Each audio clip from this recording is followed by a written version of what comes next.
Please asleep, my little one. Mama. Hold on, you're safe now. I've got you both. The wind howled across the frozen lake like a chorus of wolves, cutting through Elena's thin coat as if it were made of paper. She clutched her 3-year-old daughter, Mira, tighter against her chest, trying to shield the child from the relentless assault of winter's fury. Her legs had stopped obeying her several minutes ago, each step now a battle against muscles that had begun to betray her. "Mama," Mira whimpered, her small voice barely audible above the storm. "I'm cold. I know, sweetheart. I know." Elena's words came out in frozen clouds that disappeared instantly into the white void surrounding them. She had no comfort to offer beyond empty words, no warmth to give beyond her own failing body. It had been a mistake to take the shortcut across the lake. Elena had thought she knew these woods, had thought she could make it to her sister's house on the other side before the storm hit. But the blizzard had come early, fast, and merciless. The world had transformed into a whiteout within minutes, erasing landmarks, erasing hope, erasing any sense of direction. She had wandered for hours, each minute stealing more of her strength, more of her warmth. Now, as darkness crept across the sky despite it being only mid-afternoon, Elena knew the truth she had been fighting to deny. They weren't going to make it. Her foot caught on something beneath the snow, a fallen branch perhaps, and she stumbled forward, barely catching herself before she fell. But the near fall cost her the last reserves of her strength. Her knees buckled, and she sank into a snowdrift beside a cluster of rocks that offered meager shelter from a wind.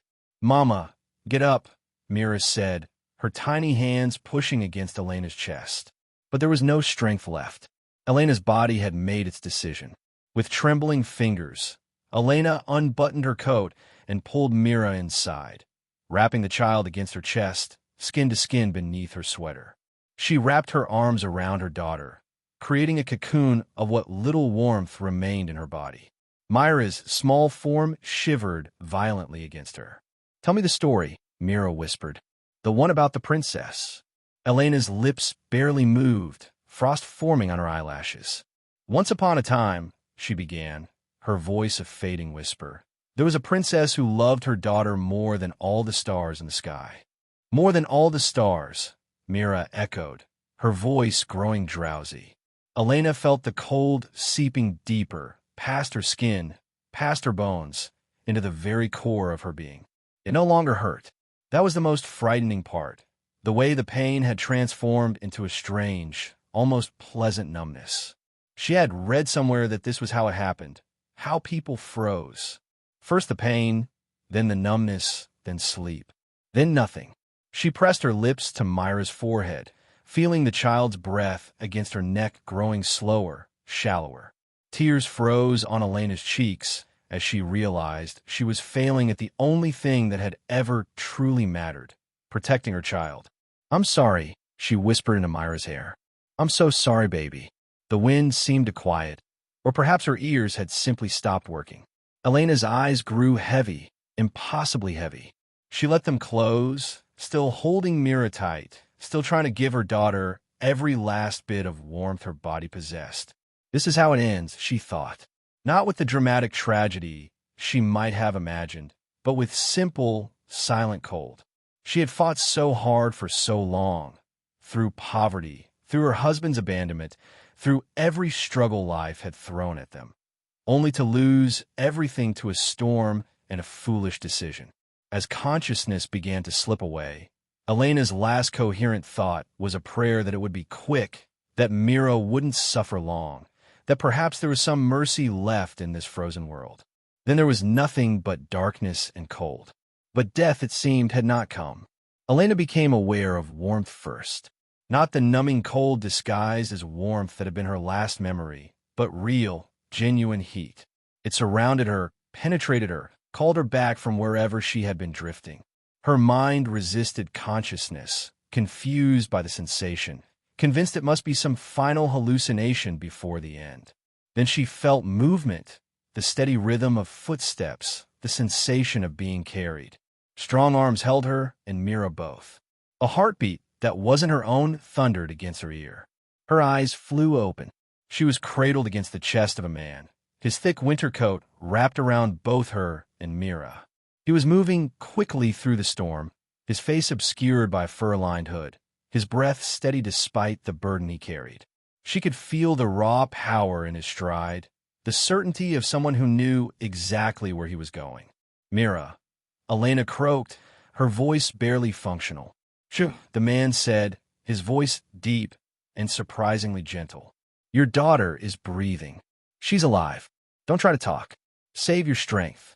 Elena tried to look down, to see Mira, but her body still wouldn't fully obey. She could feel the child, though, still pressed against her chest, could feel the shallow but steady breathing. Alive. Her daughter was alive. "Who?" Elena began. "I live on the lake. I was checking my traps when I saw you fall. I've been searching for an hour." His words were clipped, efficient, focused on moving forward. "My cabin is close. You'll both be okay." Through the storm, Elena could now make out the faint glow of light ahead. A window, golden and warm, promising sanctuary. The man adjusted his grip, pulling them closer as he navigated the final stretch. The cabin door burst open, and heat washed over them, glorious, life-giving heat. The man carried them directly to a fireplace where flames danced and crackled. He laid them gently on a pile of thick furs and blankets, his movements quick and practiced. He began removing their wet outer layers, replacing them with dry blankets, wrapping them both in warmth. Mira stirred against Elena's chest, her small voice rising in a confused whimper. "Mama, I'm here, baby. I'm here." Elena pulled her daughter closer, tears streaming freely now. "We're safe. We're going to be okay." The man moved around the cabin with purpose, heating water, preparing warm drinks, adding more wood to the fire. Elena watched him through exhausted eyes, this stranger who had appeared like an angel in the storm, who had refused to let them become just another tragic story of winter's cruelty. "Thank you," Elena whispered as he handed her a cup of warm broth. "You saved us. You saved my daughter." The man knelt beside them, his weathered face finally visible in the firelight. His eyes were kind, crinkled at the corners from years of smiling. "No one should die alone in the cold," he said simply, "especially not a mother protecting her child." As warmth slowly returned to her limbs, as Mira's color began to return, as the cabin filled with the sounds of life instead of death, Elena understood something profound. She had closed her eyes, believing the world held no more mercy, no more miracles. She had been wrong. Sometimes, even in the darkest cold, even at the very edge of hope, warmth finds a way to reach us. And sometimes, that warmth comes in the form of a stranger who refuses to let the winter win.